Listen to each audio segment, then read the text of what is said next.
Le Flash Info avec le centre de stockage de la Manche. Et des nouvelles de l'homme de 36 ans qui a proféré des menaces envers les forces de l'ordre au Mont-Saint-Michel dimanche dernier, conduit à son évacuation. Sa garde à vue s'est terminée hier soir.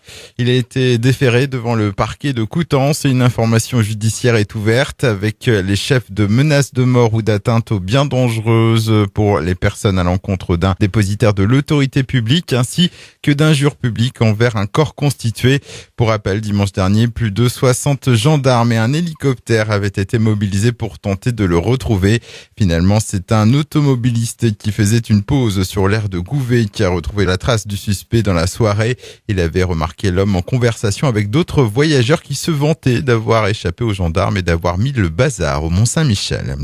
Une découverte macabre à Cherbourg. Hier matin, les pompiers ont été appelés dans un appartement d'un immeuble situé rue de l'Ancien Quai pour une personne ne répondant plus aux appels d'un voisin, s'inquiétant de ne plus avoir de nouvelles depuis 3 semaines. En y pénétrant, ils ont découvert le corps sans vie d'un homme d'une 60aine d'années. Il s'agit d'une mort naturelle. Des problèmes de connexion Internet dans le Nord Cotentin. Hier matin, de nombreux abonnés de l'opérateur Free, mais aussi de Bouygues, ont été privés d'Internet. Selon Free, le problème viendrait de multiplexeurs d'accès DSL qui seraient injoignables. Les techniciens sont intervenus. Le retour à la normale était prévu pour hier soir. Du football, le match en retard pour le Stade Malherbe de Caen. Le club normand reçoit ce soir Toulouse au stade d'Ornano, de formation à la lutte pour le maintien dans l'élite du football français. Coup d'envoi à 18h45.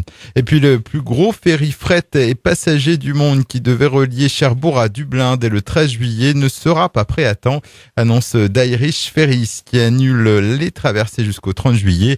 Ce véritable géant des mers qui est en construction sur un chantier allemand mesurera 195 mètres de long pour 32 mètres de large.